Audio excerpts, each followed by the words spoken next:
হ্যাঁ হ্যাঁ 60 টাকা শাড়ি পাওয়া যায়, দেখে দেখেন মাত্র 60 টাকা। এ দাদা কি হলো? কি হলো কি হলো? মিষ্টি পড়ে গেছে আমার 60 টাকা।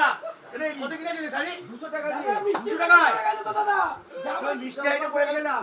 এ শ্বশুরবাড়ি এসেছিল নাকি? হ্যাঁ মাত্র 60 টাকা এটা। হ্যাঁ আচ্ছা। কত 60 টাকা শাড়ি? না শ্বশুরবাড়ি এসেছিল নাকি? আরে না না, উনি যেটা জিজ্ঞেস করলাম, হ্যাঁ। উনি ওই সামনে দুলালি মিষ্টি দোকান ছিল, হ্যাঁ। দুলালি মিষ্টি দোকানে জিজ্ঞেস করতে কোথায় 60 টাকা শাড়ি পাওয়া যায়। আচ্ছা। ওনাকে ওই মিষ্টি আলা বলেছে তুফান শাড়ি সেন্টার। হ্যাঁ। তা উনি মিষ্টি হাইটা নিয়ে আচ্ছা। দেখে দাম শুনে আচ্ছা। ওই মিষ্টি হাইটা ফেলে দিয়েছি। আমি এটা খেয়ে নি দাদা। হ্যাঁ দেখে হ্যাঁ 60 টাকা শাড়ি শুনে মিষ্টি হাড়ি পর্যন্ত পড়ে গেছে। 200 টাকায় কিনেছি এই শাড়িটা। আরে এই শাড়ি 200 টাকা কিনেছি, তার কারণে ঘাবড়াবে না।